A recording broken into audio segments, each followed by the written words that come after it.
ketika pohon itu kita tanam, katakanlah saya tanam satu pohon begini. Iya. Nah, kemudian dia menghasilkan oksigen. Iya. Oksigen itu bermanfaat untuk orang banyak. Iya. Kira-kira berapa pahala yang kita dapatkan dari hanya satu pohon itu?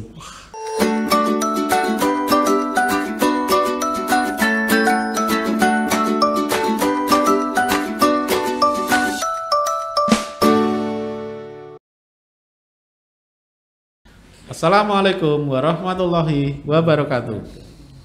Waalaikumsalam warahmatullahi wabarakatuh. Sobat PK, kita kedatangan tamu lagi. Wah, dalam Serambi Kota Barat Podcast. Tentunya hari ini kita akan memperingati Hari Bumi yang jatuh di tanggal 22 April. Wah, nanti kita akan ngulas lebih dalam lagi tentang apa itu Hari Bumi, sejauh mana kita harus berupaya untuk menjaga bumi, nah, ya, untuk melindungi bumi terhadap lingkungan yang kita lakukan. Wah, ya, nanti aspek apa aja nanti kita akan bicarakan dengan seorang narasumber dari MDMC. Wah, banyak sekali yang akan kita bicarakan. Wow, nanti kita perkenalan dulu ya. Wah. Oke. Monggo. Ya. Namanya siapa nih? Nama saya Mursito, tapi akrab dipanggil Mursid. Tapi teman-teman ada yang panggil saya Seto. Oh gitu, oke. Ya, gitu. Mas Mursid gitu ya. Ya. Nah, Mas Mursid ini dari MDMC. MDMC. MDMC itu seperti apa ya kiprahnya, tentang apa ya? Tentang MDMC itu seperti apa? Boleh dijelaskan monggo. Jadi MDMC itu kan Muhammadiyah Disaster Management Center. Oh iya. Jadi memang concern penanganan di penanggulangan bencana. Dimulai dari mitigasi, penataan sampai penyiapan komunitas, sampai kemudian tahap tanggap darurat. Yang paling penting adalah pasca tanggap darurat, yaitu rehab rekon. Itu hal-hal yang dilakukan oleh MDMC. Saya kira begitu. Berarti semisal ada sebuah bencana alam, ketika salah satu, semisal ya, ada kota A ada bencana alam, berarti bagaimana mengorganisir, bagaimana harus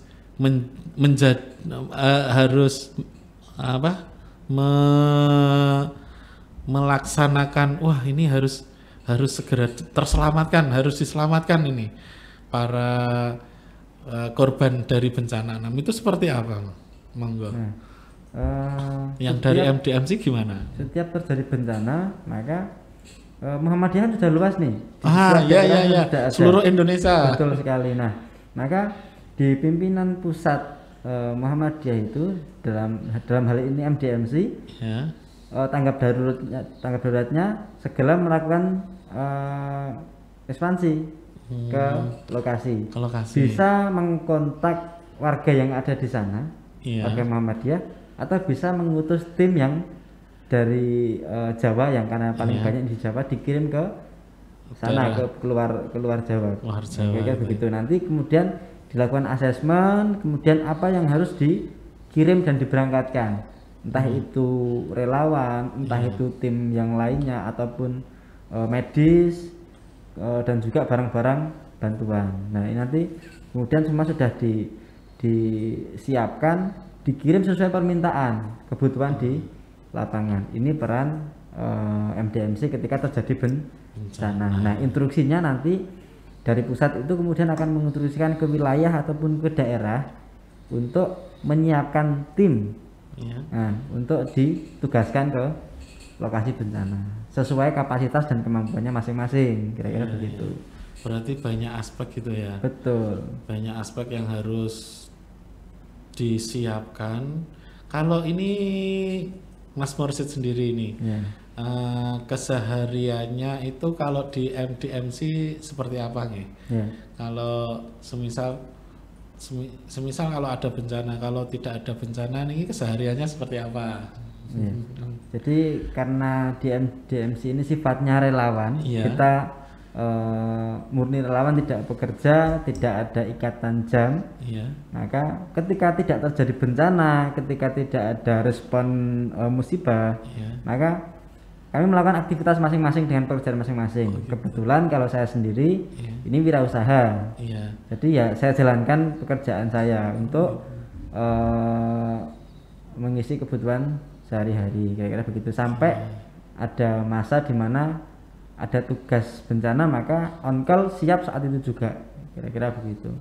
Jadi ketika ada bencana kita juga tidak tahu gitu ya. Betul. Walaupun dari BMKG sendiri memperkirakan oh ini ada bencana seperti ini, ada angin seperti ini, ada pergerakan lempeng bumi atau yang lainnya, tapi ya kita juga nggak tahu ya. Betul, karena masih manusia sendiri kita kan. Yang jelas nggak bisa diminta kapan datangnya dan kita nggak bisa menolak. Jadi relawan-relawan dari anggota MDMC ini juga harus siap sedia kapanpun. Betul sekali. Diterjunkan ke masyarakat sebagai apapun nanti di sana juga harus seperti apa. Siap. Tapi cerita dulu mungkin yang di sana itu semisal ada bencana di kota A. Terus apa yang dilakukan dulu? Seperti tim apa dulu yang harus dilakukan? Monggo diceritakan. Barangkali kita kalau di Solo kan ya mohon maaf ya, bencananya kemungkinan ada di Tawangmangu, misal Olang Hilang, atau di sungai yang dalam lingkungan apa? Bengawan Solo kayak gitu. Kalau mungkin yang dampaknya yang bencana yang lebih besar itu seperti apa dulu, monggo diceritakan. Jadi tim seperti apa yang harus kita kirim pertama kali ketika ada bencana, maka ini kita sebut sebagai tim advan ya. Ini speknya mereka harus punya kemampuan tinggi, mulai dari komunikasi sampai kemudian penghitungan, sampai kemudian birokrasi dan lain sebagainya. Ini mereka harus mencakup semuanya dulu. Termasuk kemampuan paling mendasar adalah evakuasi, mereka pun harus bisa. Ini yang dikirim paling pertama kali, karena ini yang menentukan. Ketika mereka dikirim, mereka akan menentukan apa yang dibutuhkan untuk teknis kebutuhan lanjutan. Kalau mereka tidak bisa menghitung, tidak bisa melakukan komunikasi ke pihak-pihak yang terkait, baik itu BPBD, BNPB maupun pemerintah yang lainnya, maka ini nggak bisa jalan. Saya kira begitu. Atau mungkin di internal Muhammadiyah sendiri nggak bisa komunikasi, nggak bisa menemukan relawan, ini juga masalah. Maka yang dikirim harus punya kompetensi yang sangat luar biasa, kira-kira begitu. Berarti banyak skill ya yang harus dipunyai oleh para relawan-relawan ini. Banyak sekali. Oke. Sahabat PK yang cinta bumi, wah ya, terutama siswa-siswa SD Muhammadiyah program khusus ya, mengembangkan kesadaran peduli lingkungan itu diharapkan dapat efektif nih yang disampaikan nanti lewat lingkungan pendidikan. Kalau kita ya podcast Rambi Barat Kota Barat ini kita bertumpu pada pendidikan, nanti pendidikan seperti apa yang harus dijalani oleh anak didik ini, wah terutama anak-anak PK ini, wah seperti apa, monggo bisa dijelaskan. Seperti hal yang simpel dulu, nopo harus latihan, harus ini, ya. Gimana? Jadi untuk apa, hari bumi ya? Hari bumi. Jadi untuk hari bumi mungkin sebelum kita bicara apa yang harus dilakukan, maka kita sedikit flashback dulu tentang sejarah hari bumi itu. Maka hari bumi itu kan ini sudah ke-51. Wah, sudah ke-51. Betul. Jadi hari bumi itu ditetapkan di tahun 1970. Nah, ini persiapannya tidak hanya sebentar. Tahun 1960 ini sudah mulai digeliatkan, sudah mulai digelorakan. Karena permasalahan ekonomi, permasalahan kerusakan. Jadi kerusakan alam ini menimbulkan sumber daya alam yang berkurang, kemudian menjadikan ekonominya juga menurun karena sumber daya alamnya berkurang. Nah, ditambah beberapa lagi kerusakan terkait ada tumpahan minyak yang sangat luar biasa di 1969 itu, yang sangat mengotori sekali di California, Amerika. Betul, itu. Maka itu yang menjadi pendorong sangat kuat. Maka ditetapkanlah Hari Bumi di tahun 1970. Tepat di bulan April tanggal 22 hari ini, kira-kira ini gitu ya. Sejarahnya panjang sekali. Sejarahnya panjang sekali. Banyak tokoh yang LSM seperti yang cinta lingkungan mengharapkan ada Hari Bumi itu diperuntukkan untuk ayo introspeksi diri kita sejauh mana sudah melakukan apa untuk Hari Bumi gitu kan. Ya walaupun sesimpel ini ya, semisal satu orang itu membuang sampah plastik ya, itu satu orang, padahal diuraikan berapa tahunnya? Sampai ratusan tahun. Itu baru satu orang. Bayangkan kalau se-Solo Raya sudah setiap banyak buang plastik, kira-kira begitu. Wah, hasilnya ada ya di Putri Cempo itu ya. Waduh ya Allah, mau tidur di sana. Wah. Kita aduh ya baunya sudah kayak gitu ya. Jadi jaga lingkungan biar tetap sehat ya. Harusnya. Terus MDMC ini kiprahnya di semisal di Hari Bumi ini seperti apa nih? Ada pelatihan, ada seperti apa ya? Dulu kayaknya kita SDPK pernah mengundang itu ya. Tahun 2019 tentang kesiapan Hari Kesiapsiagaan Bencana Nasional. Tanggal berapa ya itu? Tanggal itu yang jelas tanggal 26 April itu 26 April itu dulunya juga kita ada pelatihan ya, ada pelatihan. Nah kalau MDMC tapi itu kan tentang HKBN. HKBN. Jadi semua ada korelasi, ada hubungannya, terutama adik-adik ini juga harus tahu bahwa ada yang namanya Hari Bumi hari ini, Hari HKBN tanggal 25 April itu tentang kesiapsiagaan bencana skala nasional. Ini semua ada korelasinya. Dan MDMC Pak, MDMC ini yang harus adik-adik tahu ini semuanya, termasuk semua pendengar ini, bahwa karena konteksnya ada di kebencanaan dan Hari Bumi ini tidak luput dan tidak lepas dari urusan bencana.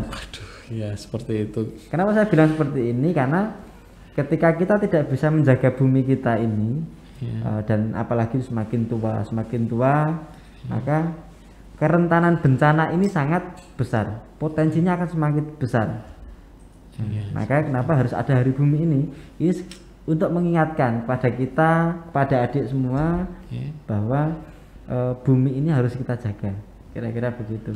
Harus kita lindungi dengan apa? Dengan melakukan hal-hal yang bisa menyelamatkan bumi.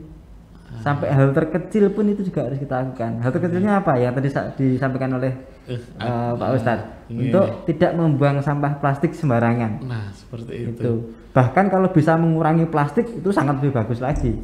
Itu hal yang paling kecil ya.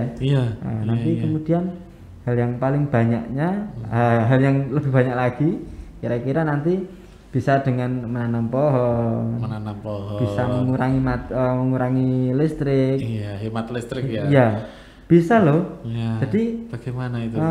Kalau listrik itu korelasinya adalah ketika kita menggunakan listrik ini dengan takaran berlebihan, tidak dipakai tapi hanya dinyalakan segala macam, ini kemudian energinya kan terpakai di pusatnya sana. Untuk pembangkitan listrik ini juga menggunakan batu bara gitu ya, batu bara segala macamnya, kira-kira seperti itu.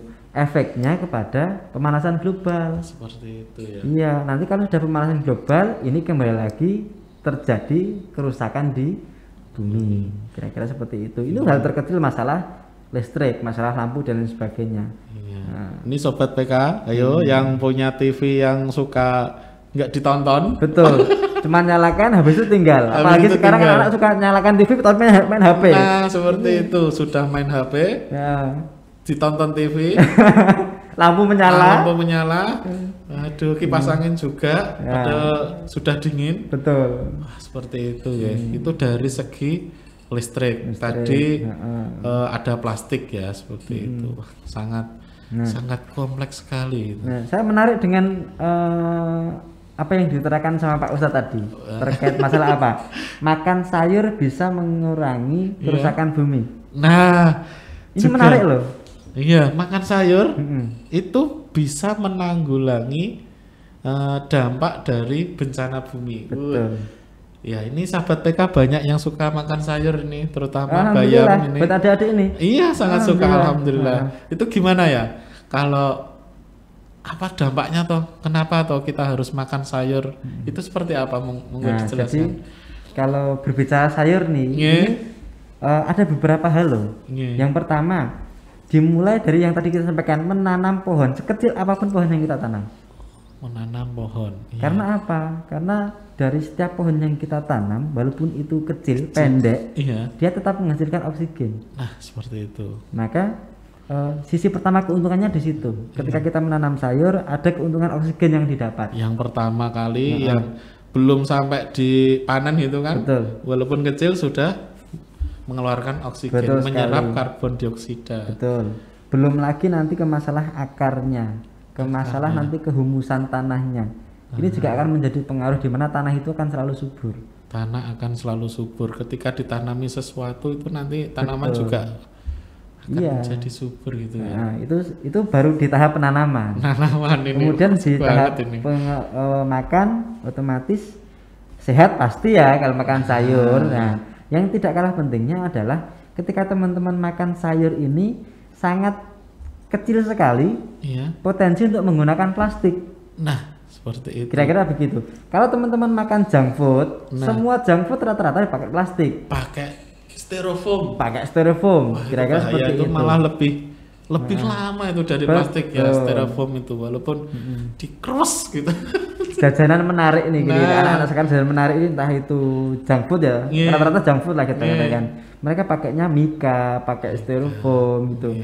Kalau anak-anak zaman dulu, di zaman saya, zamannya kita mungkin itu kalau jajan itu mereka berbahan sayur, pakainya daun pisang tempatnya. Daun pisang sama daun jati ya. Daun jati, kira-kira begitu. Ini juga kecil, tapi kalau kemudian ini diperhatikan, sebenarnya manfaatnya juga luar biasa. Kira-kira begitu Pak Ustadz. Iya. Padahal kita berkembang ya. Kita berkembang, pengetahuan berkembang. Itu kita kadang melupakan sesuatu hal yang ternyata daun jati itu juga bermanfaat untuk agar tidak basi ya. Kayak ada kemampuan mengawetkan makanan. Nah, seperti itu. Kadang kita abai, desa, Mak desa ini nggak keren, nggak gaul. Padahal di situ malah lebih bagus, lebih sehat. Kira-kira begitu. Nah, ini buat adik-adik semua ini, artinya Kak Mursyid mengingatkan nih, artinya jajan boleh, tapi cari yang sehat itu bagus, termasuk ditambah yang peduli dengan lingkungan itu sangat bagus. Kira-kira begitu. Jadi kenyangnya dapat, sehatnya dapat, peduli dengan lingkungan bagus sekali. Kira-kira begitu. Tadi juga saya mau menambahi tentang menanam pohon. Semisal menanam pohon itu hati seneng. Hati seneng akan dirawat itu kan. Wah, setiap hari kita menunggu waktu pagi dan sore merawatnya, menyiraminya itu kayak istilahnya refreshing tersendiri gitu kan. Menambah, kalau seneng ya imunitas tubuh juga akan tinggi. Sekali. Apalagi ingat tidak menggunakan pestisida. Itu ya. Karena sama nanti juga itu akan merusak bumi. Pestisida itu kita bisa kok pakai pupuk organik, pupuk kompos, bisa pakai daun-daunan yang tadinya jatuh dari pohon itu diolah lagi jadi pupuk untuk ditanaman itu bisa. Nah, satu lagi yang menarik Pak Ustadz, tadi kita berbicara tentang masalah kesehatan dari pohon. Kita berbicara satu sekup pohon aja ya. Pohon. Ketika kita menanam pohon itu dapat oksigennya, kemudian dapat bagus sehatnya untuk tanahnya. Yang menarik lagi adalah dari segi keimanannya. Yang tadi Pak Ustadz sampaikan ketika menanam pohon itu adalah ada kesenangan untuk melakukan penyiraman, ya kan? Ketika teman-teman menyirami tanaman, itu ada pahala tersendiri di mana karena pohon itu juga makhluk hidup. Itu yang pertama. Yang kedua berikutnya adalah ketika pohon itu kita tanam, katakanlah saya tanam satu pohon begini. Nah, kemudian dia menghasilkan oksigen. Oksigen itu bermanfaat untuk orang banyak. Kira-kira berapa pahala yang kita dapatkan dari hanya satu pohon itu? Sangat banyak sekali. Apalagi nanti pohon itu besar dan mempunyai cabang bisa dimanfaatkan. Betul. Terus semisal pisang, itu bisa dapat anakan lagi, bertumbuh lagi, kira-kira seperti itu. Satu kali tanam pohon pisang, itu bisa beranak sampai ratusan. Artinya dia tumbuh lagi mati. Pahalanya banyak sekali. Sekali dia matinya bukan karena mati ini ya, tapi karena sudah diambil buahnya. Dia sekali menumbuhkan anak itu bisa 3, 4, 5 loh. Jadi nggak cuma satu, tunas barunya itu 3, 4 sampai 5. Banyak itu. Kira-kira begitu. Nah, kembali lagi tadi, ketika kita nanam pohon itu artinya bukan hanya soal kebaikan kesehatan dari kita, tapi juga urusan tentang amal yang kita perbuat untuk menciptakan atau untuk mendorong menghasilkan sebuah oksigen. Kira-kira begitu. Iya. Saya malah keinget ini. Ketika di belakang rumah. Wah, ini biasanya yang rumahnya di belakang ada pohon. Wah, itu coba ditanyakan lagi ya. Itu pohon yang menanam siapa coba? Iya kan? Betul. Ya, ketika kita di belakang rumah itu semisal ada pohon pisang tadi ya. Pisang. Saya tentu nggak menanam di rumah. Ternyata kakek nenek kita juga menanam walaupun sudah pangapunten, sudah sedo, sudah meninggal, tapi ini manfaatnya masih terus menerus mengalir, kira-kira seperti itu. Itu wujud dari orang tua dulu menjaga untuk anak cucunya. Yang sekarang harus disampaikan juga kepada adik-adik semua ini adalah kita saat ini harus menjaga untuk anak cucu kita nanti.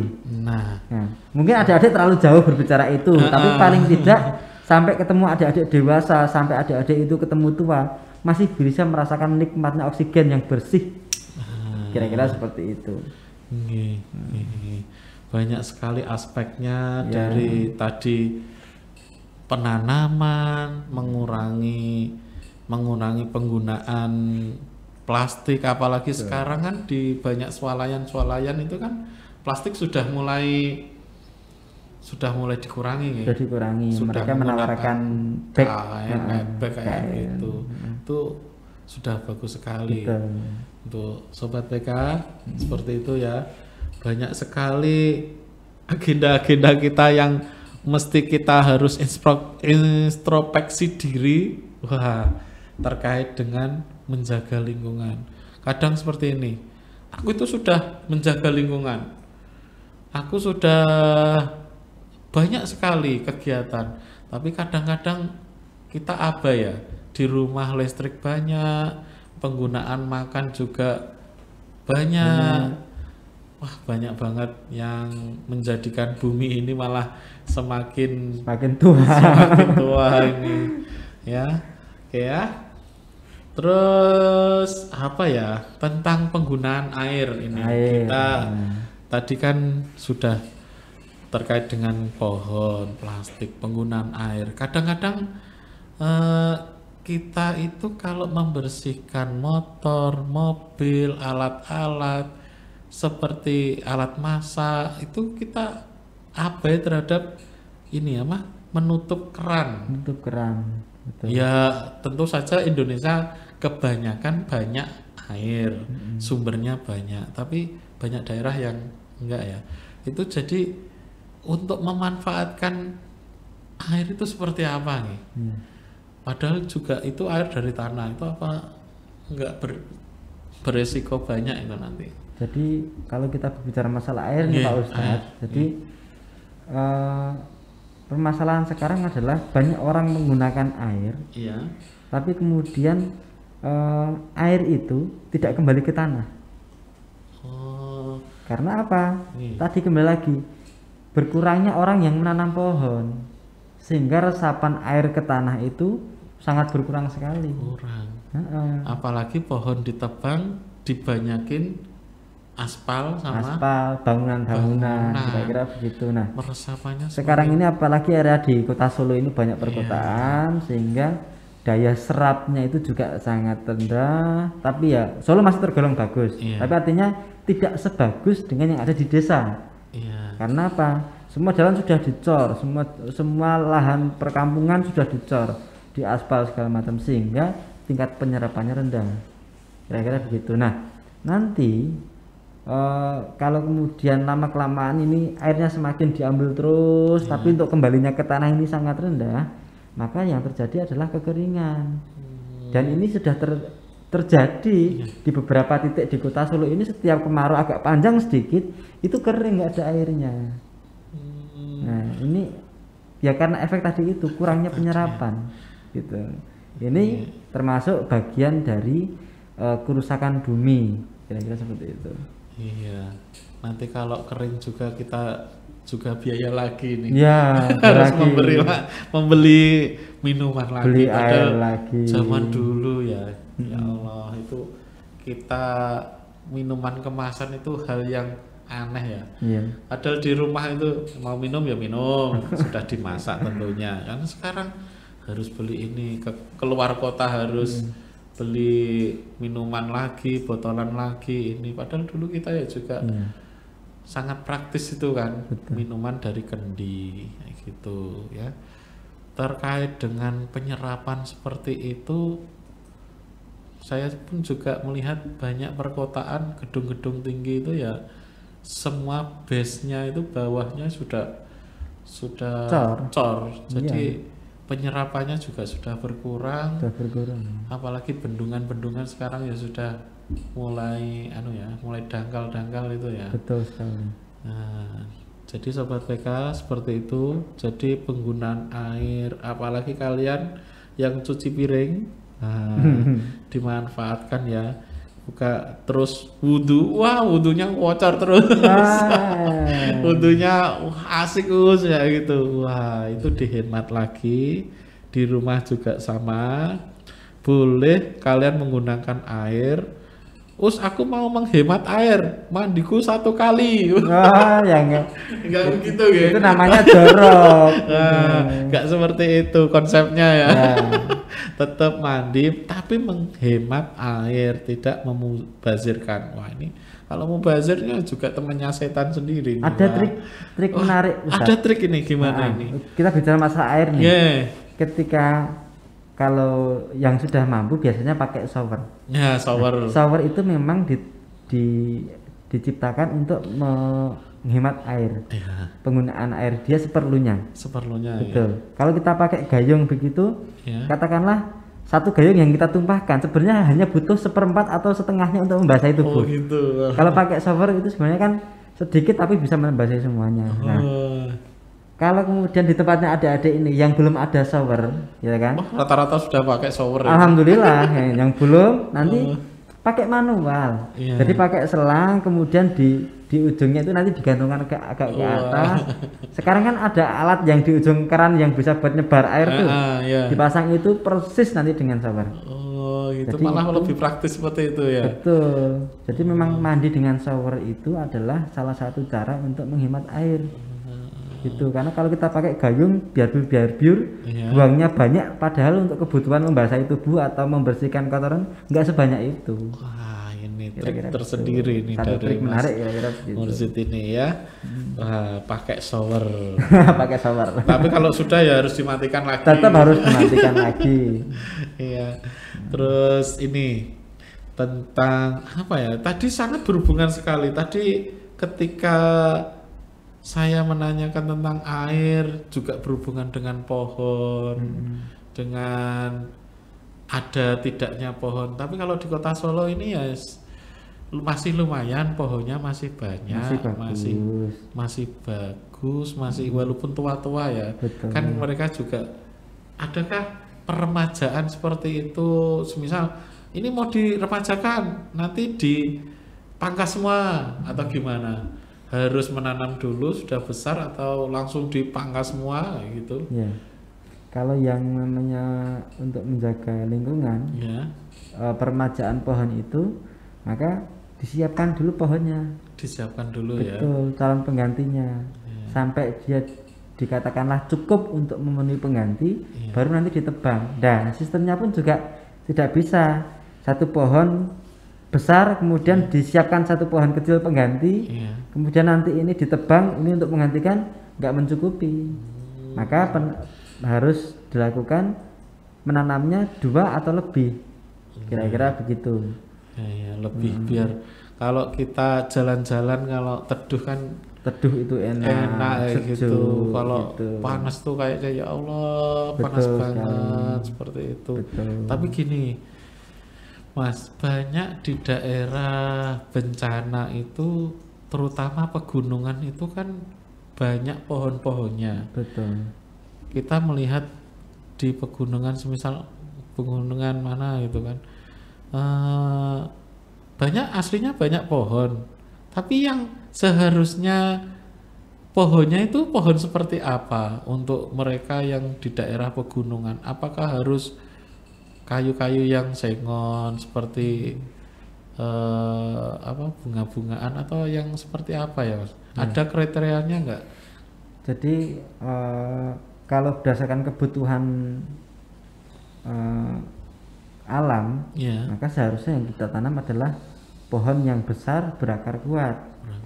Iya, seperti sengon itu termasuk kuat, masih bagus di pegunungan. Tapi kemudian kan sengon juga menjadi tanaman yang dipotong lagi, karena untuk kebutuhan kayunya yang diambil, kira-kira begitu. Nah, kemudian di beberapa daerah lain juga benar menanam di pegunungan, tapi yang ditanam apa? Kentang. Nah, aspeknya bagus secara ekonomi. Ya, artinya memang kita berada di posisi dilema. Dilemanya adalah ketika kita memenuhi semua tentang alam, maka ekonomi juga akan sedikit terganggu. Tapi paling tidak kita harus bisa mengambil di tengah-tengah, kira-kira begitu.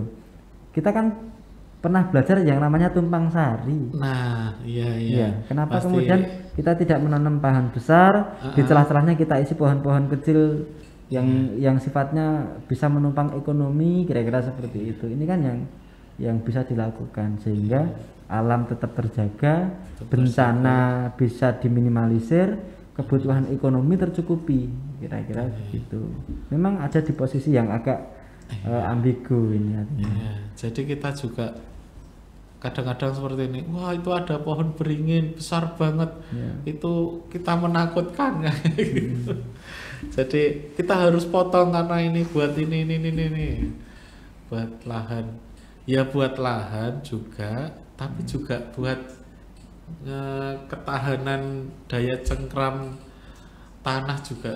Betul. Sangat penting sekali gitu kan. Apalagi pohon-pohon besar itu juga kembali lagi menjadi sumber air lagi gitu. Sumber air lagi, kira begitu. Seperti itu ya. Terus gini Mas Mursid, kita kan hidup di kota walaupun kota kecil, tetap kepadatan itu banyak ya. Kita menggunakan mobil itu emisinya juga banyak gitu kan. Ya walaupun sekarang banyak digalakan mobil-mobil tanpa emisi. Betul. Walaupun itu mobil masih ada aspek AC lagi. Betul. Ya, seperti itu. Jadi gimana ya? Ya pohon itu ya, pohon itu memang intinya asri itu kan. Iya, itu sebenarnya pohon itu kunci semuanya, baik dari segi udara, dari segi air. Pohon itu sebenarnya paling mendominan. Tapi kemudian berkaitan dengan polusi ini, maka sebisa mungkin menggunakan kendaraan umum. Kira-kira begitu. Ini yang mendorong. Nah, berbeda, tapi memang sekarang juga agak susah lagi, Pak. Karena tidak semua jalur itu terisi oleh kendaraan umum. Tapi sebenarnya itu efek dari karena masyarakat terlalu banyak dan terlalu suka yang pakai kendaraan sendiri, sehingga angkot-angkot yang zaman dulu banyak sekali menjadi mati, nggak jalan. Kira-kira begitu. Tapi ini bisa dihidupkan lagi ketika masyarakat sudah mulai sadar dan paham tentang kerentanan bumi ini, kemudian mereka menanggalkan kendaraannya di rumah dan berangkat dengan kendaraan umum. Lama-kelamaan akan berproses dari mulai padatnya penumpang, penambahan armada ini, kemudian penambahan jalur trayek ini juga akan penyesuaian, kira-kira begitu. Jadi ya intinya adalah adik-adik ini mengurangi penggunaan kendaraan bermotor secara pribadi, lebih baik dengan kendaraan umum. Pemerintah sudah menyiapkan kok yang namanya bis merah itu baru. Bis baru itu yang dengan slogannya kami ada untuk Anda, kira-kira begitu. Jadi memang sudah siapkan semuanya untuk masyarakat sekitar Solo. Untuk masyarakat sekitar Solo. Seperti gitu. Kita hitung-hitungan ya. Mobil pribadi dikendarai 3 orang dengan spek 3 atau sampai 4 meter. Padahal bis segede itu bisa dikendarai oleh beberapa banyak orang, ya, lebih banyak 25 orang lah katakan. 25. Jadi kalau semisal satu kotak itu 25, kita bagikan 3. Berarti kan 8 mobil itu 8 mobil. Jadi kita sudah menghemat banyak mobil itu sudah menghemat 5 pembuangan gas. 5 pembuangan gas karbon. Nah, kira-kira begitu. Seperti itu. Wah. Ya, kita juga bicara hemat, di ongkos juga hemat loh. Itu ada yang gratis ya? Ada yang gratis. Kemudian ongkosnya juga hemat. Sekarang kalau beli bensin, kalau mau berhitung berapa bensin yang harus dibeli dengan untuk ongkos membayar transport umum, itu sebenarnya lebih murah mana? Kalau saya tetap meyakini lebih murah dengan transport umum. Transportasi umum. Kira-kira begitu. Kalaupun ada jalan-jalannya sedikit, karena misal turun di perempatan depan, jalan sedikit, nggak apa-apa lah, kan malah sehat, kira-kira gitu. Apalagi kota Solo ini kota yang trotoarnya juga luas ya, bagus, pedestriannya juga gitu asri, terjaga dari banyak aktivitas yang mengganggu ya. Banyak yang kalau kemungkinan ada pedagang, ada ini kan jaraknya juga nggak terlalu dekat-dekat. Itu banyak aspek sendiri. Terus ini apa ya, tentang air sudah, tentang tanaman sudah, pentingnya tanaman, tentang ini adakah dari MDMC seperti ini, Mas Morsid? Kita itu seperti kemarin itu banyak menghadapi bencana-bencana kayak gempa itu walaupun kecil-kecil, terus banjir. Ini fenomena seperti ini itu yang harus kita siapkan seperti apa ya? Mungkin dari MDMC, harus begini monggo. Jadi karena kita harus sadar bahwa di Indonesia ini adalah negara dengan kerentanan bencana yang sangat tinggi, terutama di Pulau Jawa. Maka sudah seyogyanya, sudah sebaiknya kita menyiapkan dari sekarang. Terkait tadi masalah menjaga bumi. Karena semua urusan hari bumi itu adalah dengan tujuan menjaga kesehatan bumi, menjaga kesuburan bumi, supaya mengurangi yang namanya resiko bencana. Itu yang pertama. Yang kedua adalah meningkatkan kapasitas dari adik-adik sendiri. Seperti apa itu? Misal adik-adik berada di kota Solo. Kota Solo memang untuk saat ini untuk banjir sudah hampir menghilang ya beberapa tahun terakhir, alhamdulillah ya. Tapi kita tidak pernah tahu yang namanya bencana. Mungkin yang namanya kebakaran, mungkin yang namanya gempa. Jadi adik-adik sudah harus bisa mempersiapkan yang namanya belajar pemetaan. Kalau terjadi gempa saya harus lari kemana? Saya harus ngumpet di mana? Kemudian nanti kalau kebakaran saya aksesnya lewat mana? Kira-kira seperti itu. Nah, maka potensi-potensi dari adik-adik ini harus sering digali, harus sering dilatih supaya mereka mempunyai respon yang secara otomatis ketika terjadi bencana mereka harus ngapain, kira-kira seperti itu. Nah, ini yang paling mendasar buat adik-adik kita, kira-kira begitu. Wah, banyak sekali perbincangan kita tentang Hari Bumi ini, kemana-mana. Wah, pembicaraan, wah tetap Hari Bumi ini ya. Betul. Terus ini untuk kita terpaut waktu ini lah. Coba nih untuk pesan untuk sobat PK nih, ada nggak pesan-pesan terkhusus ini harus bagaimana nih? Jadi untuk menyikapi Hari Bumi ini. Untuk teman-teman dan adik-adik yang di SDPK ya, di SDPK ini saya bisa berpesan terkait masalah menjaga kebersihan, kemudian merawat lingkungan. Tadi sekali lagi saya sampaikan hal terkecil yang bisa adik-adik lakukan adalah buanglah sampah pada tempatnya supaya tidak merusak tatanan lingkungan, itu yang pertama. Dan sebisa mungkin mengurangi penggunaan plastik, ini yang sangat penting, kira-kira begitu. Nah, sehingga nanti lambat laun ini akan mengurangi tingkat kerusakan, kira-kira begitu. Termasuk nanti pesan saya sama adik-adik, ketika masih punya space halaman yang cukup, daripada nganggur, ya kan, ditanami. Meskipun hanya berupa tanaman bunga, nggak apa-apa. Nggak apa-apa, artinya untuk penyegaran oksigen ini terus, kira-kira begitu. Nah, termasuk selain untuk menyegarkan oksigen kan juga bisa menambah keindahan, kira-kira begitu. Adik-adik jadi senang pagi bangun tidur lihat tanaman bunga, nyirami, itu satu keceriaan tersendiri. Jadi hal-hal yang kecil ini yang harus diperhatikan oleh adik-adik semua. Saran saya begitu. Terima kasih ini. Ya, dengan peringatan Hari Bumi Sedunia ini, mari kita tingkatkan kepedulian kita terhadap bumi kita tercinta dengan suatu aksi nyata yang simpel-simpel saja. Simpel aja. Jangan jadikan Hari Bumi Sedunia ini sekedar ajang cuma berkumpul menyuarakan harus cinta bumi, harus ini tanpa tindakan nyata. Menjaga, merawat dan menyelamatkan bumi. Kelestarian bumi bukanlah tanggung jawab perorangan, namun kelestarian bumi menjadi tanggung jawab semua pihak yang hidup di bumi tanpa terkecuali.